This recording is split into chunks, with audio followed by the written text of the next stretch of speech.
भगवान शिव के प्रिय नागों की चर्चा करेंगे। हम सब ने हमेशा देखा है कि भगवान शंकर के गले में एक नाग लिपटा रहता है। तो वो कौन है और क्यों भोलेनाथ का उस पर इतना स्नेह है? तो वो हैं नागराज वासुकी, जो कि भगवान शिव के परम भक्त थे, जिन्हें सभी नागों का राजा कहा जाता था। वैदिक धर्म ग्रंथों के अनुसार हिमालय में नाग वंश के लोग वास करते थे, जिन्हें भगवान शिव से बहुत लगाव था। इन्हीं में एक नागराज वासुकी भी थे। नागराज वासुकी की भक्ति से प्रसन्न होकर भोलेनाथ ने उन्हें अपने गले में धारण करने का वरदान दिया था और तब से वह अमर हो गए। ऐसा बताया जाता है कि जब भगवान श्री कृष्ण को उनके पिता वासुदेव गोकुल ले जा रहे थे, तब नागराज वासुकी ने ही यमुना के तूफान में उनकी रक्षा की थी। इसके साथ ही जब देवताओं और दैत्यों के बीच अमृत प्राप्त करने के लिए समुद्र मंथन किया गया था, उस दौरान मेरु पर्वत को मथने के लिए वासुकी नाग का ही रस्सी के रूप में प्रयोग किया गया था। इसी दौरान समुद्र मंथन से निकले विष को भगवान शिव ने गले में धारण कर लिया था और घर्षण के कारण वासुकी लहूलुहान हो गए थे।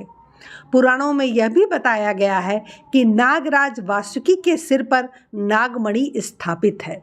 तो इस तरह भगवान भोलेनाथ के प्रिय हो गए नागराज वासुकी।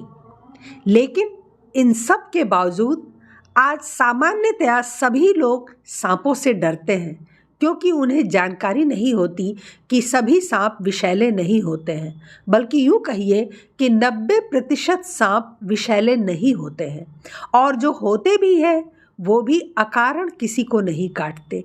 जब तक आप उन्हें मारेंगे या चोट नहीं पहुँचाएंगे, वो आपको कभी नहीं काटेंगे। लेकिन भगवान शिव के प्रिय नागों को अपना मित्र, साथी और परिवार का सदस्य बनाकर भी रखा जाता है। ऐसी भी जगहें हैं। आप चौंक गए ना? तो चलिए आपको एक ऐसे ही अनूठे गांव की सैर कराते हैं। महाराष्ट्र के सोलापुर जिले में शेतपाल नाम के गांव में हर घर में कोबरा पाया जाता है। आप में से बहुत से लोग ऐसे भी हैं जो यह सोच रहे होंगे कि इस गांव के लोग शायद सांप से अपना जीविकोपार्जन करते हैं। तो आपकी सोच को यही रोकते हुए बताना चाहेंगे कि इस गांव के लोग सांपों को बिना किसी लालच के पालते हैं। शेतपाल में एक भी ऐसा घर नहीं है जहां सांप नहीं पाए जाते हैं। इस गांव में एक भी ऐसा घर नहीं है जहां सांप को कारोबार के लिए रखा जाता हो। शेतपाल गांव के लोग खास तौर से सांप की पूजा करते हैं और उन्हें सुख समृद्धि का कारण मानते हैं। यहाँ के लोग सांपों की पूजा करते हैं और उन्हें अपना देवता मानते हैं। आपको महाराष्ट्र के इस गांव में विशेष रूप से सांपों के बहुत से मंदिर भी देखने को मिल सकते हैं। इस अनोखे गांव को देखने के लिए लोग दूर दूर से आते हैं। इस गांव की सबसे ज़्यादा हैरान कर देने वाली बात यह है कि यहाँ हजारों सांपों के होने के बावजूद भी आज तक किसी को सांप ने नहीं काटा है।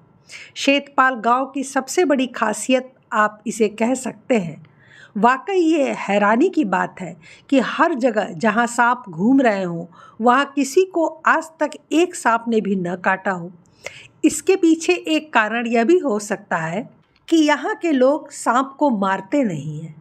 शेतपाल गांव में हर घर में सांप को पालने के पीछे एक तथ्य यह भी है कि यहाँ कभी भी किसी ने सांप को मारा नहीं है।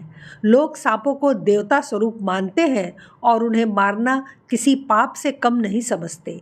शेतपाल नाम के इस गांव में बड़े बुजुर्ग के साथ ही छोटे छोटे बच्चे भी आपको इन जहरीले सांपों से खेलते नज़र आ सकते हैं।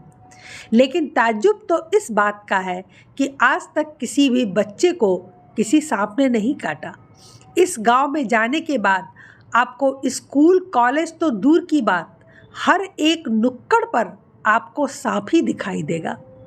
इसके साथ ही शेतपाल गांव के हर निवासी ने अपने अपने घरों में सांपों के रहने के लिए विशेष रूप से बिल बनाए हुए हैं। इन बिलों में सांपों के रहने की व्यवस्था की गई है। आपको यह जान के हैरानी होगी कि यहाँ के स्थानीय निवासियों ने घर में एक विशेष कोना बनाया हुआ है जहाँ कोबरा सांप आकर रह सकते हैं, कुछ देर आराम कर सकते हैं। अगर गांव का कोई भी निवासी नया घर बनाता है तो वे उस घर में एक कोने में खोखली जगह बनाते हैं जहां सांप आ जा सकते हैं। बच्चे इन सांपों को लेकर स्कूल जाते हैं क्योंकि वो उन्हें अपने पालतू जानवर की तरह घर में रखते हैं। इस गांव में आने वाले लोगों के मन में अक्सर ये सवाल उठता है कि आखिर यहाँ इतने सांप क्यों पाए जाते हैं। तो आपकी जानकारी के लिए बता दें कि इस गांव का वातावरण असल में सूखा होने की वजह से सांपों के लिए बिल्कुल अनुकूल है। इसके साथ ही साथ इस गांव का इलाका मैदानी है और इस तरह के मैदानी इलाकों में सांप सबसे ज़्यादा पाए जाते हैं। यहाँ लोगों के घरों में कोबरा इस तरह घूमते हैं जैसे वो उनका ही घर हो। इन घरों में सांप इंसानों के बीच खुद को सबसे ज़्यादा सुरक्षित मानते हैं। महाराष्ट्र के इस गांव को सांपों का गांव भी कहा जाता है। सांपों के साथ ही इस गांव के लोग शिव जी के भी बहुत बड़े भक्त माने जाते हैं। चूँकि शिव जी नाग को अपने गले में धारण करते हैं, इसलिए भी लोग यहाँ सांपों को मारते नहीं बल्कि उनकी पूजा करते हैं। अब आप सोचिए कि कैसा बिरला है ये गांव और कैसे अनोखे होंगे वहाँ के लोग जो सांपों से इतना प्रेम करते हैं कि उन्हें अपने पालतू जानवर की तरह, अपने घर के लोगों की तरह घर में रखते हैं, खिलाते हैं, पिलाते हैं और पालते हैं। धन्य है वो गांव और धन्य है उस गांव के लोग। हर हर महादेव। ओम नमः शिवाय। आज के लिए बस इतना ही। हमारे चैनल को सब्सक्राइब करें, लाइक करें और सभी प्लेटफॉर्म पर शेयर करें। अपने विचार हमें कमेंट बॉक्स में ज़रूर बताएं। तब तक के लिए धन्यवाद। नमस्कार।